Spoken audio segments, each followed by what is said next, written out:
Bonsoir à tous et merci de nous retrouver pour cette nouvelle émission Témoignages extraordinaires.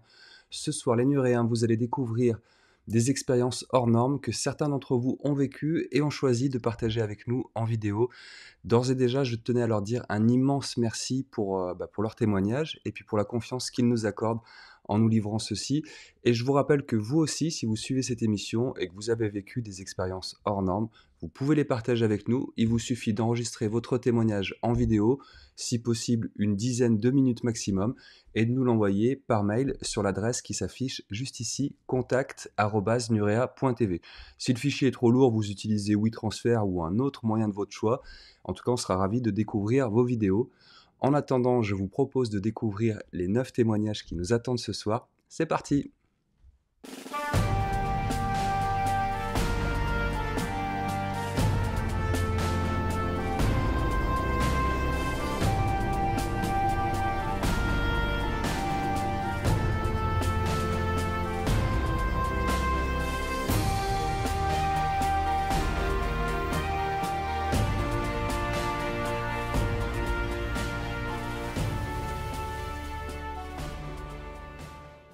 Nous démarrons cette soirée avec une vidéo absolument incroyable. Elle nous a été envoyée par Isabeau qui la tient d'une amie à elle qui vit au Mexique. Le phénomène que je qualifierais paranormal et que vous allez découvrir a été tourné par une caméra de surveillance dans un entrepôt de stockage alimentaire. Je vous laisse découvrir tout ça.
Peut-être certains parmi vous auront déjà vécu ce type de manifestation.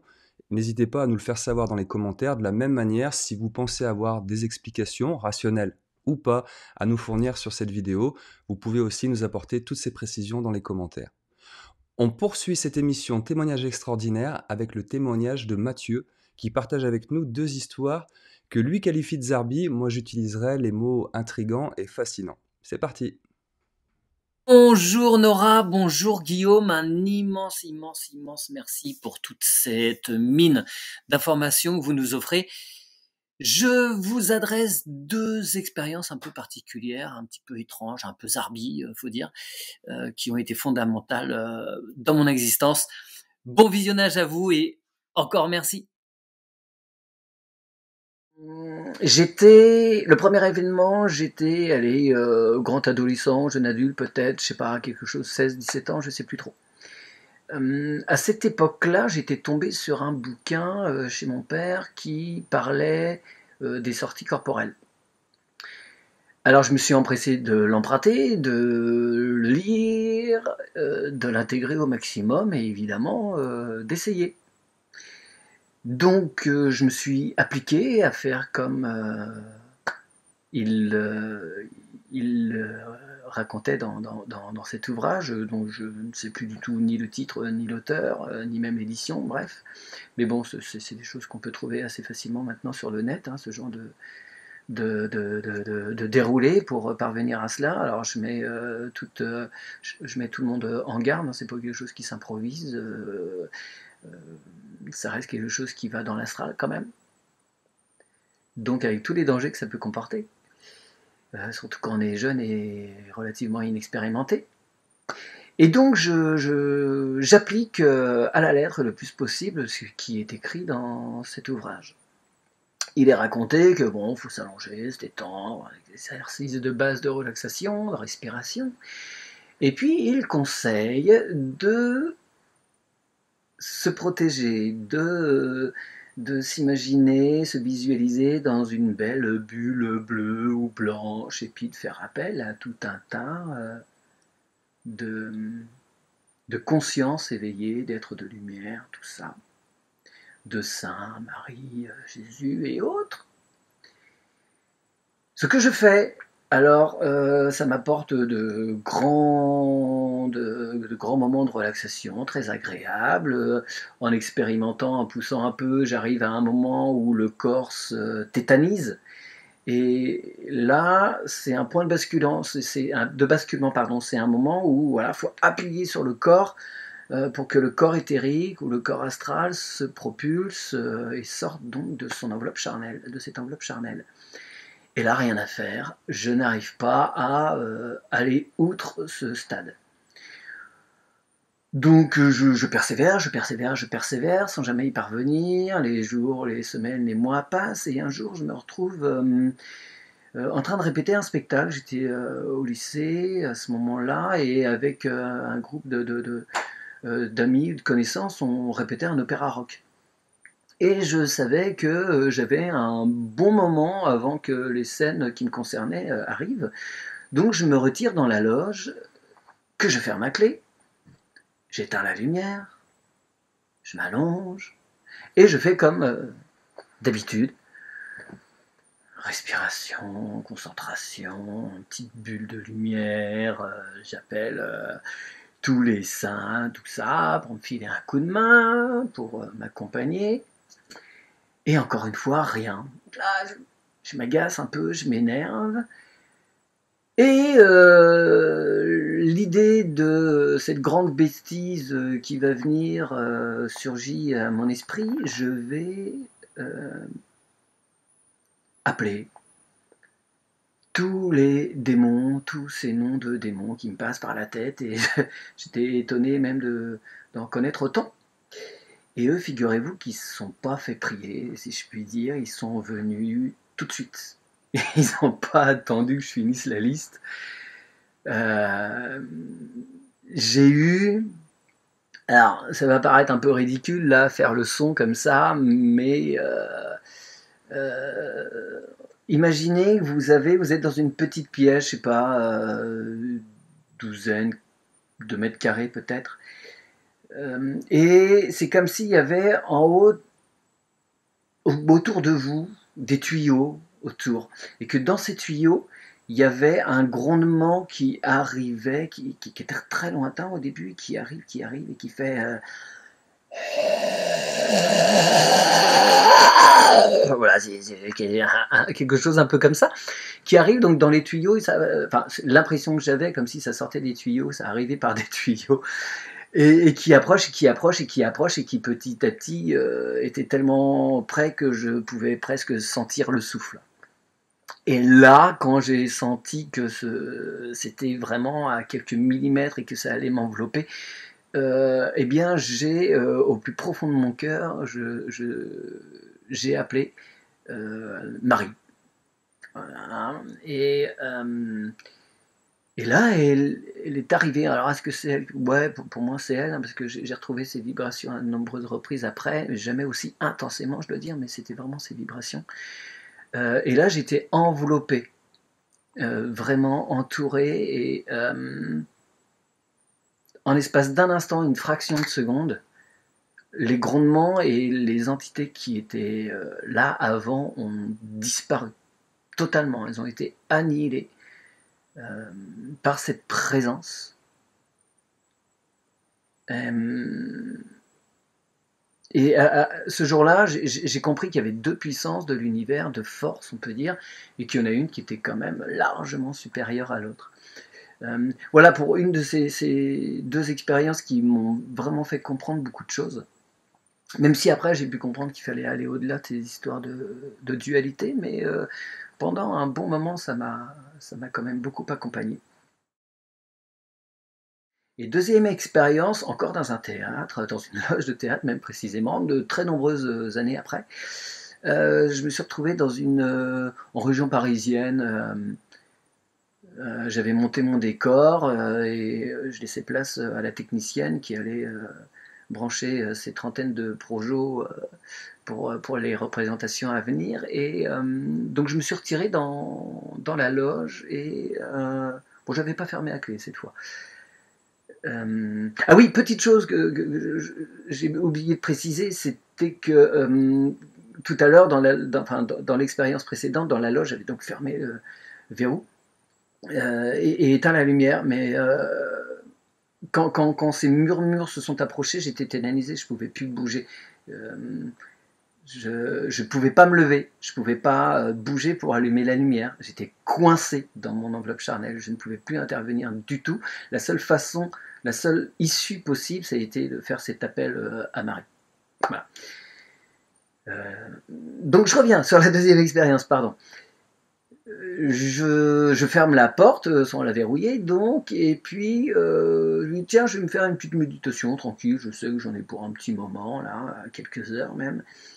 Et donc je me mets à genoux et en une fraction de seconde, j'ai été propulsé. J'ai été propulsé et c'est rigolo parce qu'à ce moment-là, en fait, j'ai vécu ce qu'on appelle la multidimensionnalité. C'est-à-dire que je sentais le corps de Mathieu Lancelot, les genoux posés sur la moquette, dans cet espace, dans cette petite pièce. Je sentais voilà, le sang, la respiration, voilà, j'avais parfaitement conscience de ça. Deuxième point de vue, je voyais Mathieu Lancelot, je parle à la troisième personne, hein, parce que quand on est en multidimensionnalité, il n'y a plus la personnalité, c'est un peu bizarre. Je voyais Mathieu Lancelot par le haut, là, à genoux, dans sa loge. Je le voyais alors que la partie physique avait les yeux fermés. Troisième niveau de perception, on va dire, j'ai donc été propulsé dans ce qu'on appelle le soleil. J'étais un corps, une fraction, une partie de ce soleil. Un corps dans ce soleil, un corps de lumière dans ce soleil. Et donc je percevais tout ce qui était ce soleil, toutes les autres camarades présents dans ce soleil. Et non seulement je percevais à ce moment-là ce qu'il y avait dans ce soleil, mais au même instant, parce que ça n'a duré sans doute d'un point de vue terrestre qu'une fraction de seconde, hein, en vérité. Mais à ce moment-là, j'ai perçu peut-être la totalité, on va dire, enfin des consciences en tout cas qui étaient environnante, je percevais les autres planètes, je percevais d'autres systèmes stellaires, je percevais d'autres galaxies, je percevais toutes les consciences qui étaient à l'intérieur de tout cela. Et le plus formidable et le plus notable de tout ça, c'est que je percevais puissamment l'amour avec un grand A, celui qu'on a bien du mal à nommer ici en incarnation. Je percevais tout cet amour qui sous-tendait tout cela. Tout en fait n'était que cela.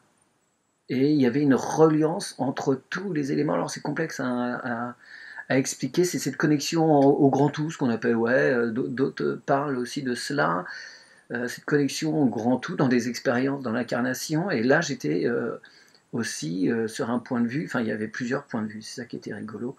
L'infiniment petit entre chacune de mes cellules de Mathieu posées dans sa loge, et la connexion au grand tout, aux différents astres, aux différents êtres, différentes entités qui peuplaient cet espace. Et ouais, un peu comme une goutte d'eau dans ce grand océan qu'est l'univers, et au-delà même de cet univers. Et quand je suis revenu, je savais parfaitement ce qui s'était passé, hein, j'ai pas eu vraiment d'interrogation. Mais il m'a fallu un an pour redescendre dans la matière. J'ai pu mettre ça après en parallèle avec quand j'ai eu mes filles. C'est-à-dire qu'il fallait un an pour vous savez, on est sur un petit nuage, et voilà, il m'a fallu à chaque fois un an pour redevenir Mathieu, vraiment, même si on ne revient pas comme on est parti, hein, c'est certain, ça change, ça bouleverse complètement la vision des choses et la façon dont on se place à chaque instant sur les événements qu'on peut expérimenter. Et pendant de très nombreux mois, je pouvais être en connexion avec tout, avec le moindre animal, la moindre fleur, évidemment très sensible aussi aux énergies que pouvaient porter les gens. Voilà, ça m'a aidé à comprendre ce qu'on pouvait être ici en incarnation, et qu'on n'était qu'une infime partie du tout, de notre expérience, qu'on était voilà, des sortes d'avatars, des projections de la conscience venue expérimenter, passer le temps sur cette planète. Voilà, après je pourrais disserter des heures sur cela, mais ça aurait en vérité pas grand intérêt. Ce qui a été le plus difficile après cette expérience, en fait, c'était de s'en détacher. Les expériences, elles n'ont d'intérêt que dans l'instant. Après, il faut accepter de rester ouvert à ce qui vient. En fait, pendant un an, je me suis bloqué et je me suis accroché à cette expérience en souhaitant la revivre. Mais non, j'avais pas besoin de la revivre. J'avais vécu quelque chose d'absolument incommensurable à exprimer et parfaitement essentiel dans mon parcours. C'était juste une façon de me dire, ouais, regarde Mathieu, voilà. T'es sur le bon chemin. Y a-t-il vraiment un chemin en vérité? Voilà, tu touches. Ma conscience m'a permis de valider mes interrogations et mes explorations de conscience, et ce vers quoi je devais aller, et ce vers quoi je tendais le plus fort en mon être, en mon cœur. Et ça m'a, je pense, voilà, juste validé. Mais voilà, c'est une expérience. Je pense que c'est l'expérience la plus ultime que j'ai pu vivre. Et on retrouve des traces de ça un peu dans les Upanishads, dans comment on appelle ça, dans l'Apocalypse de Saint Jean, dans de vieux écrits.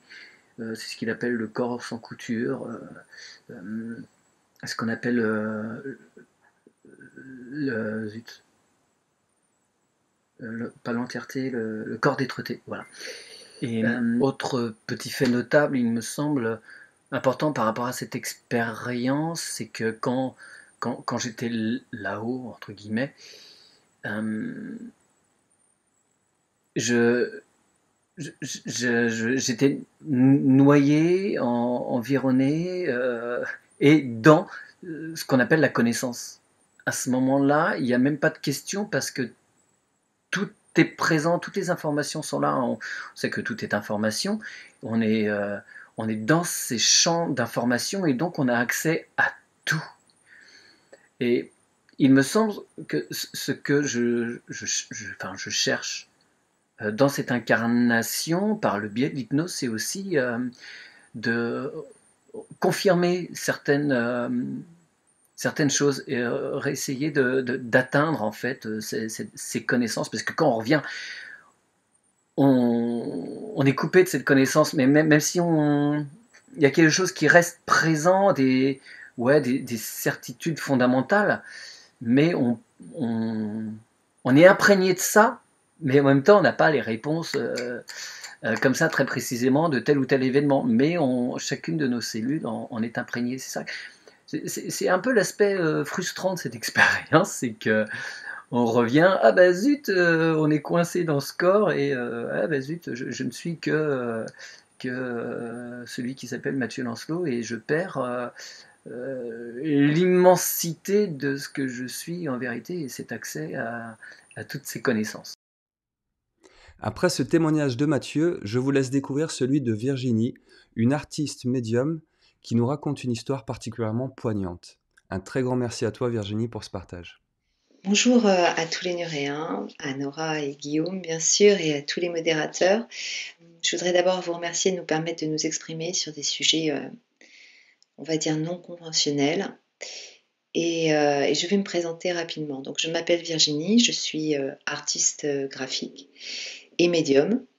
Et j'ai toujours eu des perceptions depuis que je suis enfant, mais je ne les ai acceptées réellement qu'à l'âge adulte, parce que j'ai à ce moment-là cessé d'avoir, on va dire, peur des phénomènes que je vivais, qui pouvaient être parfois assez perturbants. Et j'avoue que je me suis pas mal interrogée sur l'expérience que je pouvais vous partager, parce qu'en étant médium, en fait, on va dire que j'ai foultitude d'expériences plus étranges les unes que les autres. Et je dois dire que celles qui m'ont le plus marquée, ce sont des expériences qui m'ont amené une forme de vérité, parce que je suis toujours en recherche en fait de cette vérité, hein. Quand on est médium, on a toujours besoin d'avoir des preuves en fait de notre médiumnité, puisque cette médiumnité elle est intérieure. Mais paradoxalement, même si je croyais à la survivance de l'âme au-delà de la mort et à la présence d'entités, puisque j'avais été confrontée assez rapidement, j'étais finalement assez peu ouverte à d'autres types de phénomènes et pas si évoluée que ça spirituellement finalement. Notamment, j'avais du mal à croire au phénomène OVNI, même si je pensais bien que statistiquement, il y avait peu de chances que on soit seul dans l'univers, en fait. Donc l'histoire que je vais vous raconter s'est déroulée en 2019. À l'époque, j'ai fait la connaissance de Fabien, un trentenaire proche d'une amie à moi. Très rapidement, il a souhaité que je fasse une séance de canalisation pour lui et nous avons pris rendez-vous. Donc j'étais quand même assez étonnée que cette personne me demande une connexion, parce qu'il était lui-même très connecté, voire presque plus que moi. C'est-à-dire que je le sentais vraiment, pour le coup, dans les sphères en permanence, quoi. Et je me suis vraiment demandé ce que je pouvais lui apporter par cette séance, mais j'ai accepté, donc on s'est donné rendez-vous. Et donc vient le jour de notre séance et là, j'essaye de me connecter, voilà, mais Fabien, en fait, prend le relais, tout de suite et je sens que, c'est pas moi qui maîtrise, la séance clairement, donc j'essaye de reprendre le contrôle, mais il me coupe la parole, continuellement et il continue de me parler et m'explique, que je ne pourrais pas me connecter, à ses guides parce que je manque d'ouverture d'esprit. Donc là, je suis un peu outrée, je me dis: «Voilà, cette séance part un peu en cacahuète», hein, mais il me dit de lui faire confiance et se met à parler, assez vite en fait et je comprends qu'il est en train de canaliser. Donc la séance, prend une tournure, on va dire, inversée. C'est, moi qui reçois des messages et il m'explique que ce rendez-vous est en fait, pour moi, qu'il doit me passer des messages rapidement parce qu'il n'a plus beaucoup de temps. Je me dis: «Bon, bah, c'est une séance qui va être rapide en fait, hein», c'est ça, c'est ce que j'entends à ce moment-là. Et donc, je comprends qu'il va m'effectuer une guidance, hein, et que ce n'est pas moi qui vais travailler. Je reçois ces messages, je vous passe l'essentiel des messages qui étaient extrêmement pertinents, personnels. Alors en général, c'est plutôt moi qui fournis ce genre d'informations, donc de les recevoir, c'est toujours assez particulier. Donc ça m'a permis de me mettre, on va dire, dans l'autre situation, celle de recevoir par quelqu'un d'autre pour moi. Et Fabien termine la séance en me disant que très prochainement, j'aurai une preuve formelle de tout ce qu'il m'a donné et surtout qu'il me présenterait ses guides très prochainement.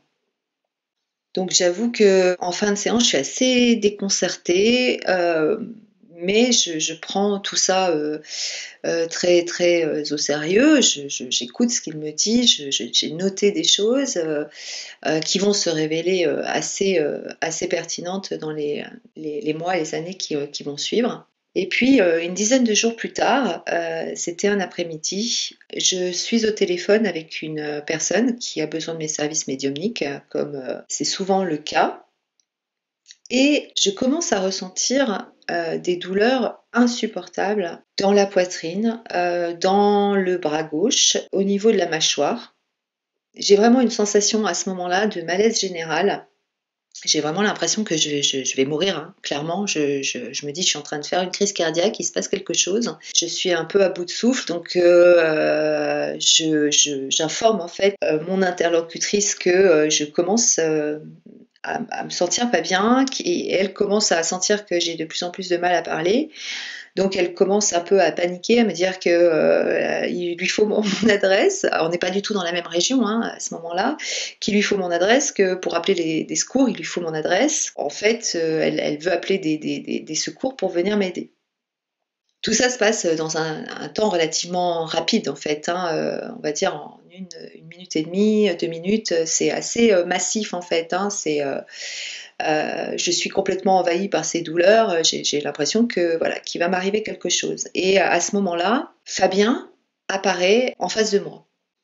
À ce moment-là, je suis perplexe, les douleurs s'arrêtent, donc je préviens mon interlocutrice et je lui dis: «Écoute, je pense que c'est pas, je suis pas en train de mourir, tout va bien. Je pense que j'ai juste canalisé quelque chose, ne t'inquiète pas», mais je lui dis qu'on va raccrocher parce qu'il est en train de se passer quelque chose d'un peu étrange devant moi, et que voilà, j'ai besoin je peux pas mener ces deux choses de front. Donc je raccroche et je vois Fabien devant moi jusqu'à mi-hauteur, on va dire, le partie de l'abdomen et de sa tête. Je ne vois pas ses jambes, il est devant moi et je l'entends me dire: «Je t'avais dit que tu aurais des preuves». Et à ce moment-là, je comprends pas vraiment ce qui est en train de se passer, même si je suis médium. Quand il nous arrive ce genre de choses, on a toujours besoin d'un temps de recul. Je comprends pas tout de suite ce qui est en train de se passer, et il me dit: «Je te présente mon guide». Et à ce moment-là, je suis complètement sidérée parce qu'apparaît à côté de lui un être de petite taille, d'une couleur plutôt gris bleuté, plus bleu que grise, avec des grands yeux, un crâne très allongé, qui s'avance timidement vers moi, en fait. Je suis complètement sous le choc parce que je suis pas très ouverte à ce genre de choses, et clairement, il peut me faire penser à la représentation qu'on peut avoir d'un extraterrestre. Il s'avance vers moi et commence à communiquer avec moi par une forme de télépathie qui est encore différente de celle que j'ai à ce moment-là avec Fabien. Je suis complètement sidérée, même si je suis médium, je suis sidérée à ce moment-là parce que je vois devant moi, et j'accepte d'écouter ce message d'ouverture incroyable sur la conscience, c'est-à-dire sur le fait d'ouvrir sa conscience à une plus grande diversité de formes de vie. Je reçois ce message qui est complètement bouleversant, et puis ce phénomène s'arrête. Je suis un peu brassée sur le moment. J'essaye de joindre Fabien parce que je me dis, est-ce que il a fait un voyage astral qu'il est venu me voir. J'essaye de comprendre en fait le phénomène et puis surtout j'essaye de vérifier la véracité en fait de ce qui vient de m'arriver. Et je ne réussis pas à le joindre. Et la journée se passe. Le lendemain, j'ai un appel de cet ami qui m'avait présenté Fabien, qui me dit, écoute, j'ai une très mauvaise nouvelle, Fabien est décédé. Et en fait, il est décédé ce fameux après-midi d'une crise cardiaque. Et je me suis dit, mais c'est incroyable parce qu'il est décédé d'une crise cardiaque et c'est moi qui l'ai venu voir. Et il est venu me présenter son guide comme il m'avait promis de le faire. Je pense qu'il savait qu'il ne lui restait plus beaucoup de temps. Je ne sais pas s'il savait exactement combien de temps il lui restait, mais en tout cas, il était bien conscient qu'il lui restait peu de temps puisqu'il m'en a parlé lors de notre entretien quelques jours auparavant. Et j'avoue que si cette expérience avec cet être non humain ne s'était pas faite au travers du départ de Fabien, je ne suis pas sûre que j'y aurais apporté autant de crédit. Et j'ai pris ça comme un cadeau extraordinaire qu'il m'avait fait pour me permettre d'être encore plus ouverte à toutes les formes d'existence sur les différents plans qui nous entourent. Et j'avoue que ça a été pour moi le point de départ de nouvelles canalisations, de nouvelles choses qui me sont parvenues parce que je n'étais plus en opposition par rapport à ça et je tiens encore à le remercier de tout mon cœur du cadeau merveilleux qu'il m'a fait ce jour-là et j'avais vraiment à cœur de vous le partager aussi, voilà, parce que pour moi c'est une des plus belles rencontres que j'ai pu faire. Voilà. Merci de m'avoir écouté et à bientôt. Jean-Marc est médium et guérisseur. Il partage avec nous l'une des nombreuses expériences qu'il a été amené à vivre, une manifestation de l'invisible dans l'une des pièces de sa maison. Alors bonjour à tous les Nuréens. Moi, mon témoignage que j'ai à vous soumettre, j'ai longtemps hésité à en parler parce que peut-être habitué à ne rien dire. C'est vrai qu'à mon époque, c'était difficile de témoigner, d'en parler même à mes proches. C'était compliqué. C'est pour ça que je pense que les jeunes, d'avoir des émissions comme Nuera TV ou d'autres qui permettent de parler de ces sujets-là. Et je trouve que c'est très important. Et voilà, le sujet que j'ai choisi, c'est un sujet parmi tant d'autres. Alors pour la petite histoire, pour situer le personnage, moi en l'occurrence, je suis guérisseur et médium de naissance. Ça n'a pas été facile à porter, surtout. Mais on s'arrange avec ça quand même. Alors j'ai choisi un témoignage assez symptomatique. Et comme beaucoup de témoignages ou d'expériences, je les ai vécus seuls. Et là, en l'occurrence, il y avait 4 témoins. Ma femme, ma fille adoptive, une amie, puis moi. Faut savoir que je pratique dans une pièce, une chambre d'amis. C'est une chambre d'amis. Et c'est après un soin, on va dire ça, et aussi le décès de la sœur de ma femme qui était handicapée et que j'avais décelé comme une âme assez élevée, comme on va dire, qui était venue s'incarner. Ça a été confirmé par d'autres médiums. Elle venait de décéder peu de temps avant et sa mère couchait dans la chambre, la pièce dont je vais vous parler. Et un jour, on rentre dans cette pièce-là, et tout le mur du fond était ruisselé d'une huile. Alors, au début, on ne savait pas trop ce que c'était, on se demandait si c'était... il y avait une fuite, parce que le mur fait plusieurs mètres de long, et ce ruissellement commençait à 1 mètre du plafond, mais pas au plafond. Je me suis dit, c'est peut-être le voisin qui fait des travaux. Et en fait, il n'y a pas de voisin. Il n'y avait pas longtemps qu'on était en cette maison-là.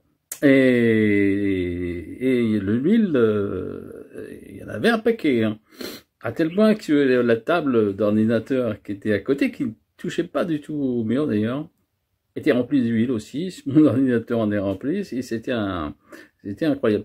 Et on était donc là, on était 4 à regarder ça, à se demander ce que c'était. J'ai quand même eu l'idée de prendre un petit peu, parce que faut vous dire que quand il m'arrive des phénomènes comme ça, je trouve ça normal, tellement évident que j'ai pas de preuves.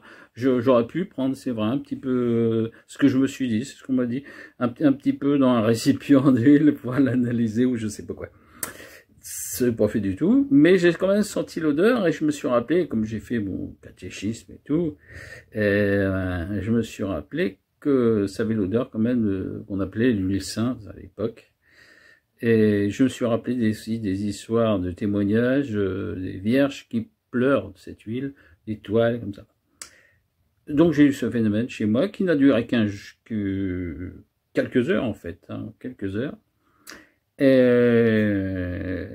voilà, donc peut-être que je l'attribue à un témoignage, justement la sœur de ma femme, qui par une belle manifestation quand même, et qui fait un petit clin d'œil. Voilà. Je voudrais quand même préciser que bon, une fois que le phénomène est parti, hein, comme il est venu d'ailleurs, sur le mur qui était pourtant imbibé d'huile et les objets, c'était énorme quand même, c'était un flot. Il n'y avait plus rien, plus de traces, plus rien. Pourtant le mur qu'on venait de repeindre aurait dû être taché, hein, par cette huile, mes papiers qui étaient sur le bureau aussi. Mais ça c'est courant, c'est un domaine qui n'affecte pas le matériel. Et ça c'est... Voilà. Je vous remercie de m'avoir écouté. Dans la vidéo qui va suivre, Sébastien revient pour nous sur une expérience étrange qu'il a vécue il y a 20 ans dans les Landes. Une rencontre avec un individu particulièrement singulier. Bonjour les Nuréens, j'ai choisi de faire ce témoignage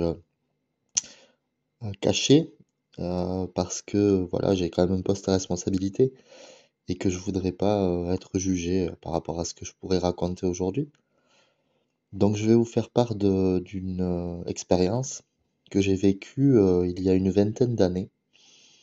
À cette époque-là, je vivais donc à Mont-de-Marsan, dans les Landes, en Nouvelle-Aquitaine.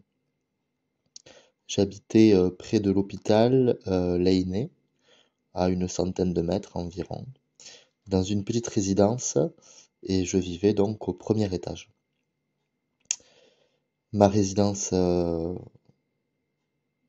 était une grande résidence qui était composée d'environ, je dirais, une soixantaine de logements, et ma chambre donnait directement sur la rue.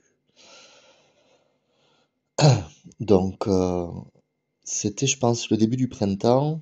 J'avais un petit balcon et la porte du balcon donc était ouverte.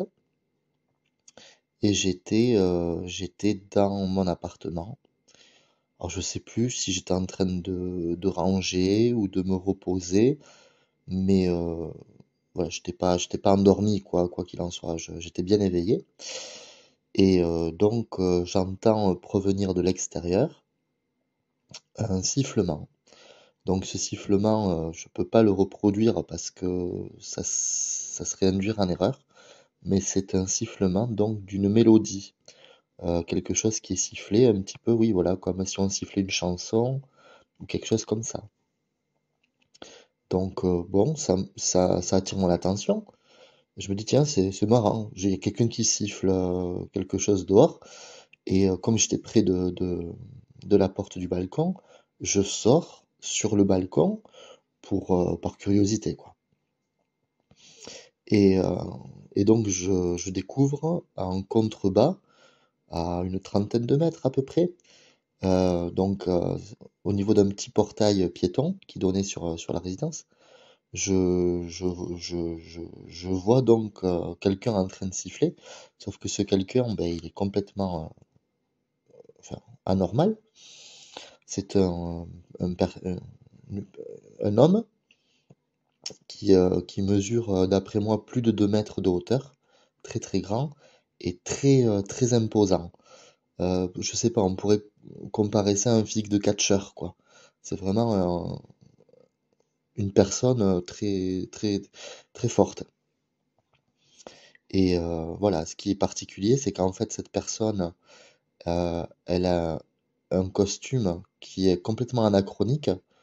C'est un costume qui est tout en cuir noir, avec un chapeau à large bord qui cache son regard. Donc il a la tête qui est inclinée vers l'avant.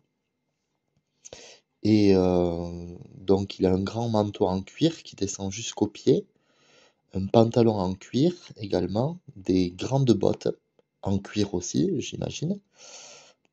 Euh, et voilà, il a une posture très particulière.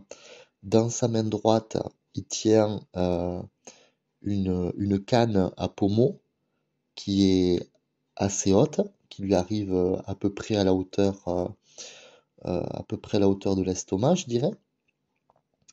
Et puis dans la main gauche en fait passe à l'intérieur de sa veste euh, dans un gilet. Voilà, je vois un gilet.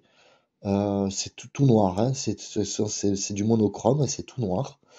Peut-être que c'est un peu grisonnant, peut-être pour le gilet, parce qu'il me semble voir une sorte de matière, mais c'est flou, hein, je ne sais plus trop bien aujourd'hui. J'aurais tendance à rapprocher, si vous voulez, de textiles qu'on trouverait aujourd'hui, mais au niveau, au niveau des textiles, c'est presque de la haute couture. Voilà, oui, c'est quasiment de la haute couture. C'est du vêtement de luxe, quoi, euh, que moi, personnellement, je n'ai jamais vu euh, ailleurs que ce jour-là, quoi. Le personnage a une longue barbe noire, frisée, qui vient à peu près jusqu'à mi-poitrine environ. C'est pas une barbe très longue, mais fournie quand même. Et puis il a les cheveux longs. Également, au niveau des épaules, je vois des boucles donc, qui sortent du chapeau et qui retombent sur les épaules. Voilà, et chose particulière, j'allais oublier, au niveau de la poitrine, de chaque côté de la poitrine, il a ce que j'appellerais des médailles. Il a 2 médailles de chaque côté qui sont rouges mais lumineuses. C'est-à-dire qu'elles produisent de la lumière. Un petit peu comme on pourrait dire comme des LED par exemple, mais beaucoup plus lumineux. Un peu comme le reflet de pierres précieuses en fait. Moi je pense plus à un rubis quoi. Ça a vraiment une couleur rouge très forte. Voilà, donc je me retrouve face à ce personnage-là. Et il y a quelques secondes qui passent comme ça, entre ma sortie de l'appart et puis le fait de le voir. Donc il arrête de siffler et là en fait il éclate de rire. Il éclate de rire, mais c'est vraiment un rire très profond. Alors pour le coup, je peux essayer de le refaire parce que là je suis pas trop sûr de me tromper sur ce que j'ai entendu, mais on serait quand même loin de la réalité, quoi. Donc ça fait un ha ha ha ha ha. Voilà. Donc c'est quand même assez court, mais c'est intense. C'est-à-dire que j'ai vraiment l'impression que soit il est en train de me faire une blague, genre je t'ai bien eu, voilà, nanana, je sais pas, soit, soit il est peut-être surpris que je sorte et il éclate de rire en voyant peut-être l'absurdité de la rencontre. Je sais pas. Donc là, je suis pris immédiatement en fait d'une sorte de crise de panique. Je sais pas l'expliquer. Je ressens vraiment de la peur et, et je me souviens me dire ouh là là, qu'est-ce que c'est? Enfin, je me barre.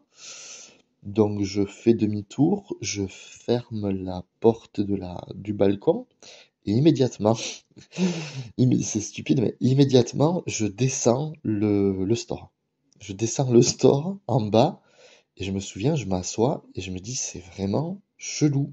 C'est quoi ce type? Nous poursuivons cette soirée témoignage extraordinaire en compagnie d'Iva.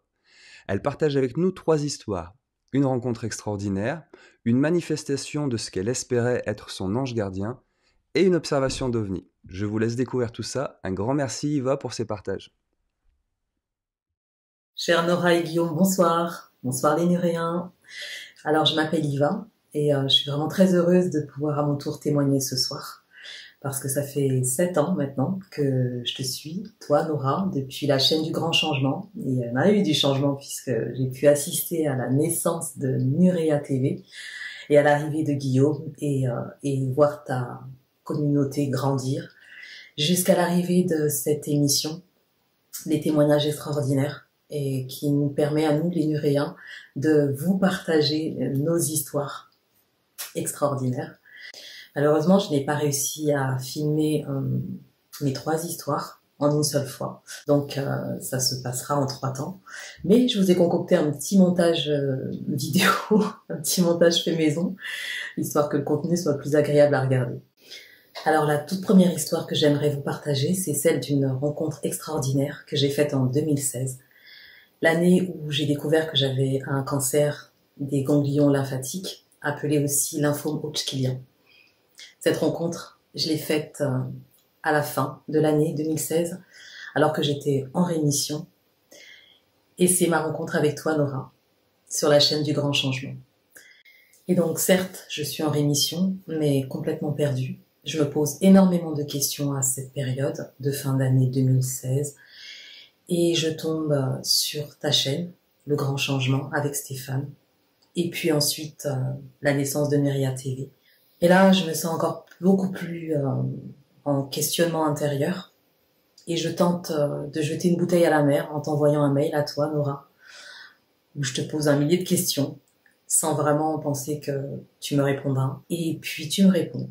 Tu me réponds au Nouvel An, après le Nouvel An, en 2017. Janvier, février 2017, je reçois ton mail. Et dans ce mail, il y a une phrase, une seule, qui crée un déclic en moi. C'est celle où tu me dis de me faire confiance. Ça a l'air de rien, comme ça, inviter une personne à se faire confiance, mais pendant les 7 années qui ont suivi, c'est exactement ce que j'ai fait. Et c'est en me faisant confiance que je me suis retrouvée. Aujourd'hui, je vais très bien. Mais cette année-là, j'ai découvert une communauté, j'ai découvert d'autres personnes qui vivaient des choses extraordinaires, parce que ce cancer m'a ouvert un champ des possibles, à tel point que je l'ai appelé mon cancer d'amour. J'ai découvert que j'étais pas toute seule. Donc ce témoignage, c'est aussi pour te dire merci, parce que j'ai pas eu l'occasion de te répondre, de répondre à ce mail, qui m'a bouleversée. Déjà parce que j'ai été touchée que tu me répondes, que tu t'intéresses à ma demande, à mes interrogations, que tu ressentes à quel point je me sentais perdue. Et qu'en toute humilité, tu m'invites à me faire confiance. Et c'est là tout le chemin qu'a été pour moi pendant ces 7 ans. Et j'ai découvert que j'étais pas toute seule. J'ai découvert un autre monde, un monde invisible, un monde subtil. J'ai été beaucoup plus à l'écoute en me faisant confiance. Je me suis beaucoup plus écoutée, ce qui m'a permis de changer complètement de vie aussi et de région, puisqu'aujourd'hui je vis dans le sud de la France, alors qu'à l'époque j'étais en région parisienne. J'ai osé beaucoup de choses dans ma vie depuis que j'ai appris à me faire confiance. Donc merci Nora. Et je tenais aussi à te remercier, Guillaume, pour la force et le courage que tu as eu de témoigner à ton tour dans l'épisode numéro 6 pour nous exprimer ce qui s'était passé lors de l'absence de Nora en 2017. J'étais loin de me douter en regardant cet épisode que c'était cette année-là que Nora avait créé ce tsunami dans ma vie qui allait changer, bouleverser ma vie tout entière avec ces 3 mots. Fais-toi confiance. Loin de me douter qu'elle allait elle aussi en fin d'année vivre l'épreuve du cancer, bien que votre histoire se soit super bien terminée, bon la mienne aussi, mais voilà, je sais que vous avez eu la peur de votre vie et que c'est pas évident d'en parler comme ça, mais merci. C'est pour ça que c'est une rencontre extraordinaire. Pour moi, c'était vraiment destiné, prédestiné. Sans le savoir, on est tous connectés. On n'a pas juste des moments de joie en commun, mais aussi certaines épreuves. Sous différentes formes, bien sûr, nous rejoignons tous dans cette communauté que vous avez créée. Et on se soutient. Et moi, je me souviens qu'en 2017, j'avais prié pour que tout se passe bien pour toi, quoi que tu vives. Donc merci déjà de nous l'avoir révélé. Et c'est ce qui fait que, pour moi, c'est une rencontre extraordinaire. Alors, la deuxième histoire que je souhaite vous partager, c'est celle de ma première expérience sur ce qu'on appelle les phénomènes paranormaux. Expérience que j'ai vécue à l'âge de 11 ans, mais que j'avais complètement occultée de ma mémoire, jusqu'à ce que je commence à regarder les vidéos sur l'émission Les Histoires Extraordinaires, donc sur Nerea TV, et que j'écoute toutes ces personnes qui témoignaient donc de leurs histoires, des phénomènes étranges, surnaturels, toutes plus extraordinaires les unes que les autres, à tel point que elles ont comme ravivé ma mémoire. Et donc, j'avais 11 ans, je vivais à l'époque dans un immeuble de 12 étages avec ma famille et mes sœurs. J'étais une petite fille rêveuse, ce que je suis toujours aujourd'hui. Mais à l'époque, je pensais que Dieu était le Père Noël et les étoiles, mes frères et mes sœurs. Alors, j'attendais souvent la nuit que tout le monde dorme pour me faufiler hors de mon lit, aller au balcon, et comme on habitait au 11e étage, je me sentais en hauteur et très proche pour voir les étoiles. J'ai toujours, en les observant, senti que c'est comme si j'étais à la maison. Et je leur confiais mes soucis, surtout je leur demandais de m'aider à rentrer à la maison, parce que je me sentais pas bien sur Terre. Et je leur disais qu'elles s'étaient trompées, qu'elles avaient dû se tromper en m'envoyant sur Terre. En tout cas, ce que je ressentais à ce moment-là, c'est comme si les étoiles me riaient. J'entendais littéralement des rires, pas méchants, c'était pas moqueur non plus, c'était un peu comme des sourires. Bon, moi je le prenais comme la réponse est non. Je me sentais punie de devoir rester sur Terre. Bon, ça a changé depuis. Je faisais ça souvent, jusqu'au jour où on a déménagé pour emménager dans une maison. Et dans cette ville, j'ai décidé de me faire baptiser parce que pour moi, Jésus avait la possibilité de m'aider à rentrer chez moi, dans ma maison, auprès des étoiles. Et donc, j'ai suivi des cours de catéchisme. Et deuxième révélation, je découvre l'existence des anges gardiens. Donc, on avait tous un ange gardien là, à côté de nous. Il n'y avait pas besoin d'attendre la nuit pour lui parler. On pouvait lui poser des questions. Il pouvait même parfois exaucer des vœux. Et donc, j'avais plus besoin d'attendre Noël pour parler à Dieu. Souvenez-vous, Dieu que je pensais être Papa Noël à l'époque. Arrive le jour du baptême. Je reçois donc l'eau bénite. Et au moment où l'eau touche ma tête, je ressens des fourmillements et comme des chatouilles, là. Et une espèce d'explosion. En tout cas, je me sentais super bien. Il s'est passé quelque chose. À ce moment-là, j'avais le droit donc de pouvoir communiquer avec mon ange gardien. Et cette année-là, donc après mon baptême, j'étais résolue à entrer en contact avec mon ange gardien, à lui parler et surtout à le voir. Parce que oui, pour moi, je pensais que cet ange gardien-là, qui n'était pas dans les étoiles, donc je pouvais le voir.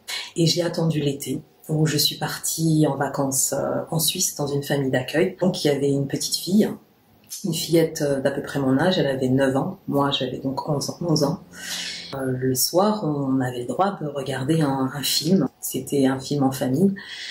Et c'était au moment du dessert, toute la famille s'était réunie dans la cuisine pour préparer le dessert et moi j'étais restée dans le salon. Et c'est ce moment-là que j'ai choisi pour entrer en contact avec mon ange gardien.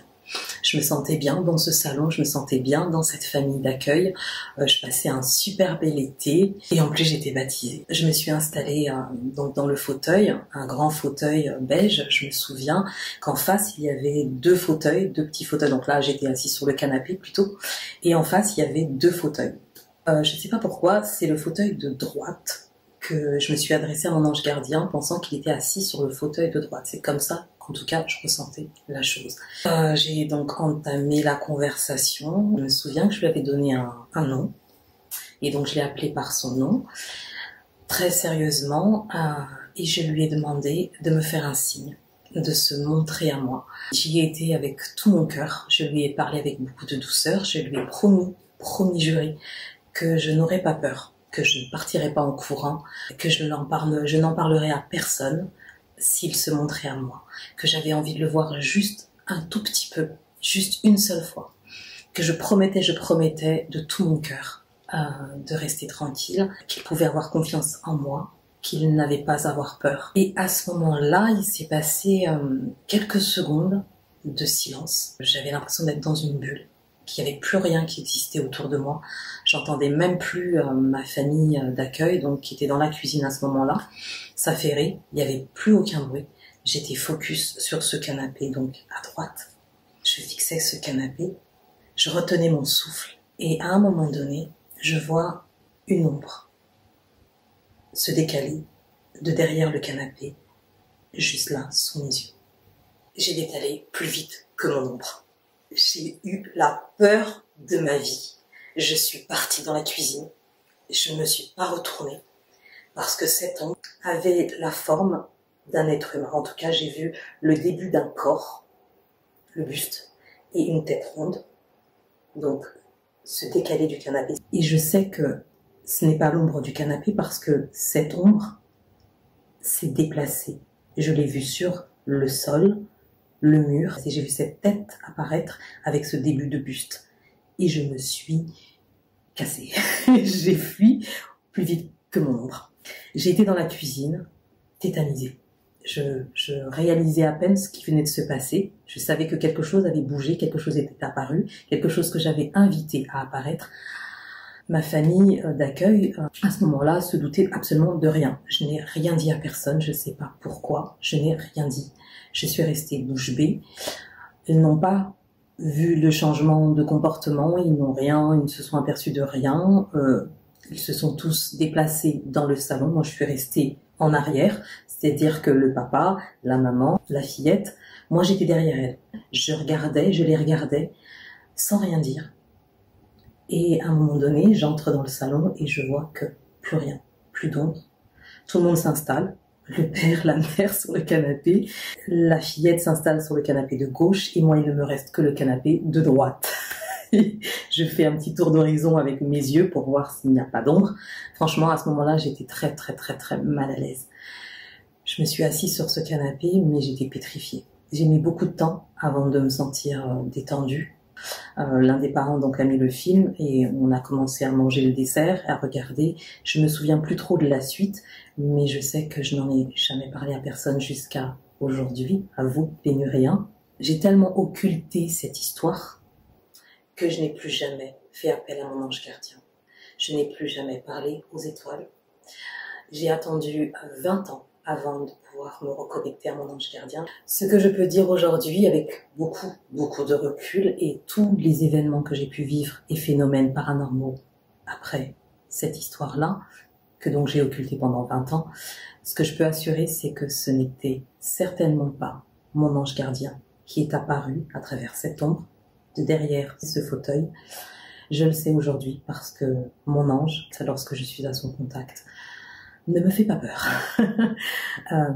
Agit avec beaucoup de bienveillance, d'amour, et que cette entité, cette apparition, m'a foutu la trouille de ma vie. Ce que ne fait jamais mon ange gardien.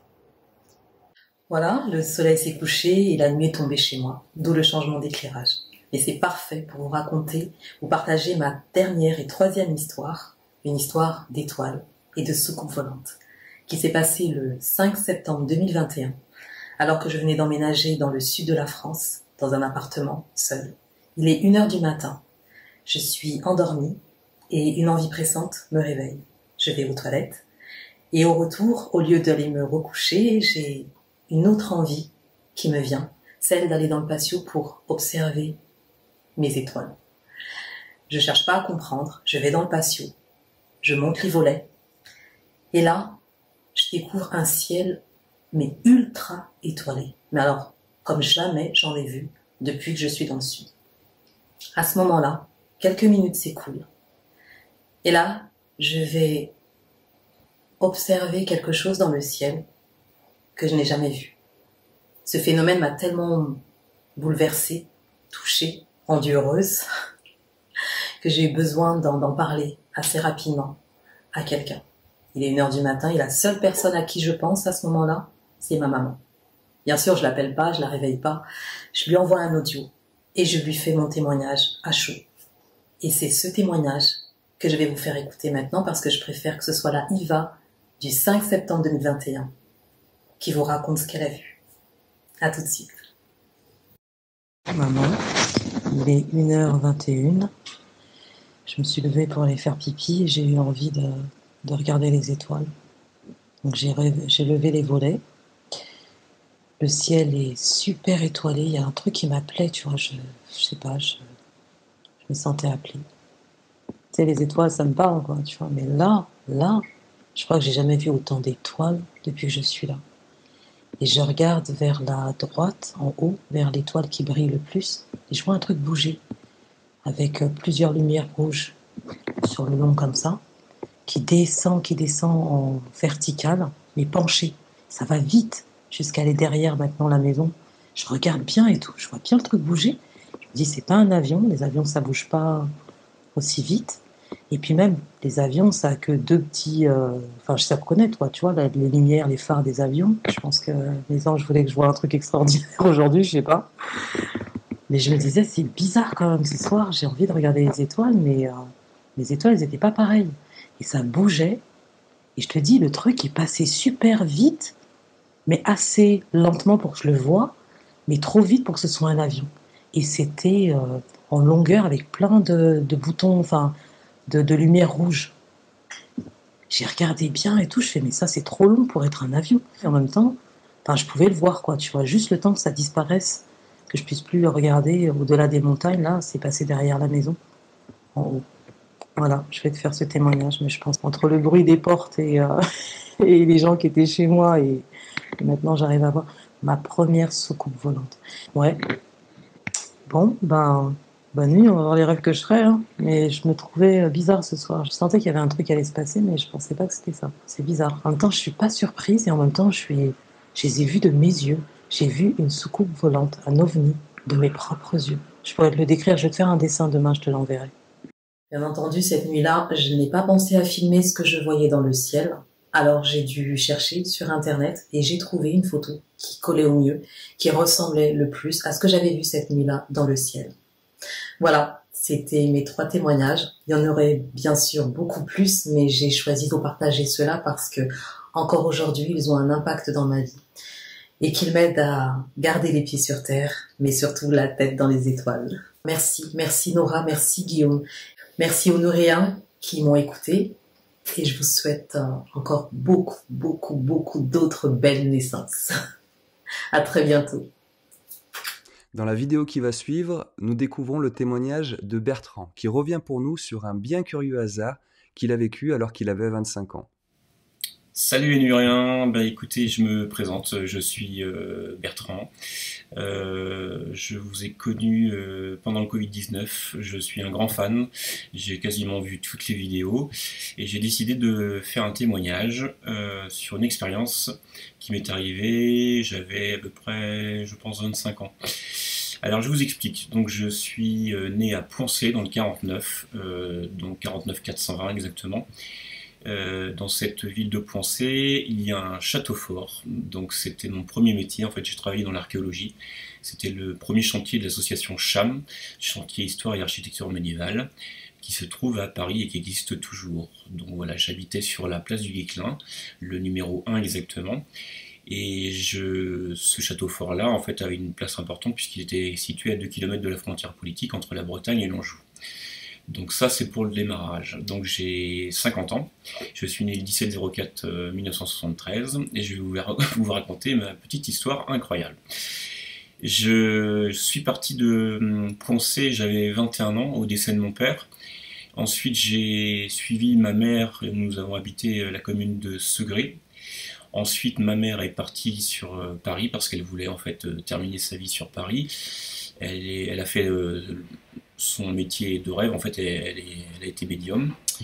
Donc elle est partie sur Paris, moi je suis resté sur Segré. Ensuite, je la voyais régulièrement donc, pour les grandes fêtes, et là je suis parti la voir pour les fêtes de fin d'année. Je suis donc parti sur Paris, elle habitait à l'époque, elle est malheureusement décédée au mois de juin de cette année, et je suis parti donc pour la période de fête, et elle habitait en fait 6 rue Bargue exactement, donc dans le 15e arrondissement. Donc je vais à Paris comme chaque année, je vais la rejoindre pour les fêtes de fin d'année, et puis je décide, parce que je vais toujours en fait sur Paris aussi, quand je suis à Paris je flâne en fait, donc je visite la ville, je marche beaucoup, donc je décide en fait d'aller à ce moment-là en fait au Louvre. Alors, ce qui est important, c'est que quand je vous parle de la commune de Poncé, ce qui m'est arrivé, ça a un lien très très fort avec la commune de Poncé et au métier que je faisais, car c'était en fait mon métier, je rénovais le château fort de Poncé. C'est le premier château fort en fait, qui était de l'association. Et c'est important et vous allez comprendre pourquoi. Donc je décide en fait d'aller visiter le Louvre, donc je me dirige vers le métro, je crois que c'était métro volontaire si mes souvenirs sont exacts, qui était juste à côté en fait de l'appartement de ma mère. Je prends donc le métro, je commence à descendre, puis j'entends le métro arriver, sauf que j'étais pas en fait sur le quai, et je voulais surtout pas le louper. Donc je décide de marcher très très vite, de courir directement, et puis de descendre les marches 4 à 4. Et puis comme dans un film, en fait, la porte commence à se fermer malheureusement, et je saute directement, en fait, je fais une grande enjambée dans le métro. Et là, je tombe nez à nez avec une personne. J'avais une chance sur je sais pas combien de millions pour tomber sur cette personne-là à ce moment-là. À 2 secondes près, je loupais en fait cette rencontre et le métro partait et en fait je l'aurais jamais rencontré à ce moment-là. Alors je vous explique. Donc je suis né à Poncé, j'étais j'habitais sur une petite place et à côté il y avait donc plusieurs commerçants, dont ma voisine. Et ma voisine, son mari était photographe, et c'était le photographe en fait de la commune de Poncé. Il faisait toutes les photos de mariage, voilà, les photos de mariage, photos de portrait, etc. Et en fait, je suis tombé nez à nez avec ma voisine. C'est-à-dire que j'étais face à face. C'est-à-dire que quand j'ai sauté dans le métro, je suis tombé sur elle. Je ne l'avais pas vue depuis des années. Donc de Poncé, elle s'est retrouvée à Paris pour aller voir son fils, pour les fêtes de Noël, et je me suis retrouvé face à face, et c'était ma voisine, auquel j'avais passé toute mon enfance avec son fils, sur la commune de Poncé. Alors Poncé, c'est 49 420. Voilà. Voilà, c'était la petite histoire, en fait, ce qu'on appelle le hasard ou coïncidence. J'en sais absolument rien, et j'ai toujours essayé de comprendre pourquoi je l'avais rencontré. Et quand j'étais sur les chantiers à l'époque, donc c'était la période de juillet-août, on était avec des jeunes bénévoles, en fait, c'était des chantiers de jeunes bénévoles. Donc c'était au mois d'août, je crois. Et mes parents, en fait, c'était pas top, quoi, au niveau des relations. Mon père pétait un peu les plombs. Et un jour, mon père a pété un plomb. Et en fait, il a séquestré ma mère directement. Ils étaient commerçants dans le prêt-à-porter. Donc il avait fermé toutes les portes. Et en fait, il l'empêchait de sortir. Du coup, ma mère, en fait, s'est trouvée à venir à la fenêtre. C'est madame de Rosicky, celle avec qui, en fait, je suis tombé face à face à Paris. Donc elle lui a crié au secours par la fenêtre, puisqu'elle était en face, il y avait son balcon, elle était sur le balcon, et c'est madame de Rosicky qui est venue me chercher en fait au château. Le château était à peu près 1 kilomètre, pour que je vienne en fait à libérer ma mère de l'emprise de mon père à l'époque. Donc voilà, donc j'ai compris un petit peu le lien que j'avais aussi avec madame de Rosicky, qui avait toujours été ma voisine d'enfance, puisque depuis tout petit en fait je les avais toujours connus, quoi. Voilà ma petite histoire. Voilà, donc maintenant là où je vous fais la petite vidéo de la boule, il fait super beau aujourd'hui, et puis j'ai complètement changé de métier depuis, et j'ai fait pas mal de choses, mais je suis éducateur sportif, et j'ai décidé en fait de venir vivre au bord de la mer, et je suis très heureux. Comme j'en ai pris l'habitude lors des dernières émissions Témoignages extraordinaires, nous allons terminer celle-ci avec plusieurs documents vidéo qui nous ont été envoyés, des documents sur lesquels vous pourrez nous donner vos avis en commentaire, peut-être fournir des explications, encore une fois rationnelles ou pas. On commence avec une vidéo qui nous a été envoyée par Fifi, une vidéo d'un ovni filmé par un membre de sa famille du côté du Luxembourg. C'est parti.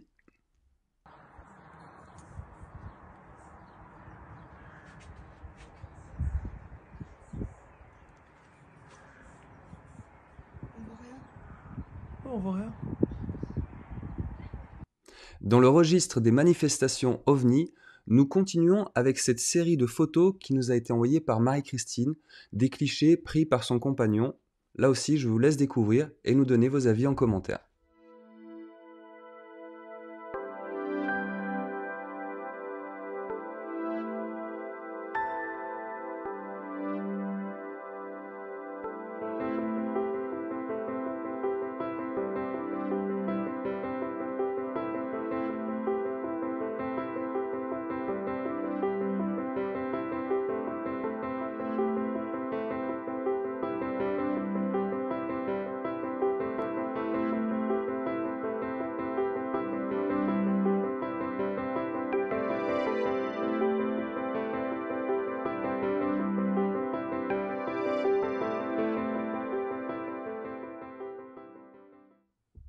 Nous terminons cette émission avec une vidéo qui nous a été envoyée par Annabelle. Les images que vous allez découvrir ont été prises sur l'île de Noirmoutier.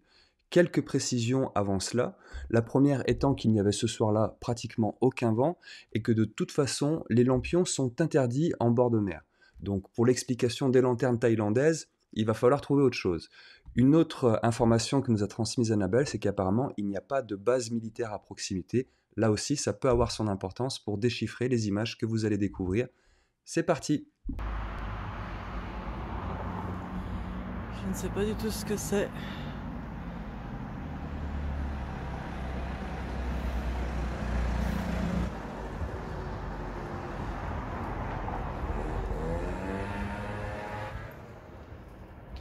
Qu'est-ce que c'est que ça?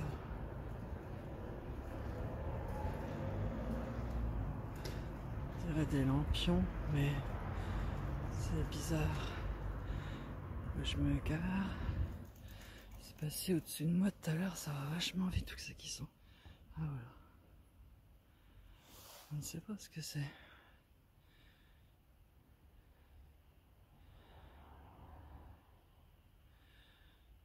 Qu'est-ce que c'est que ça?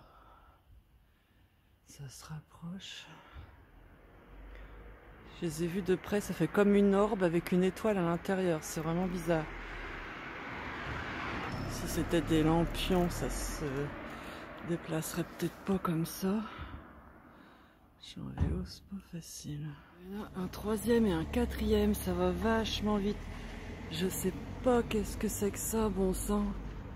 Ça se déplace à une vitesse incroyable. J'avance un peu parce qu'il y a des voitures.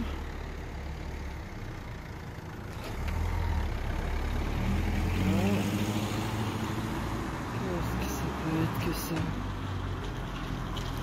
Regarde comment ça brille. Là on a la lune. Ok. Il y en a déjà deux qui vont passer au-dessus de tout à l'heure la tête. C'est bizarre. À la vitesse que ça se déplace. Oh là là, comment ça brille par moment. Qu'est-ce que c'est que ça? Jamais vu ça.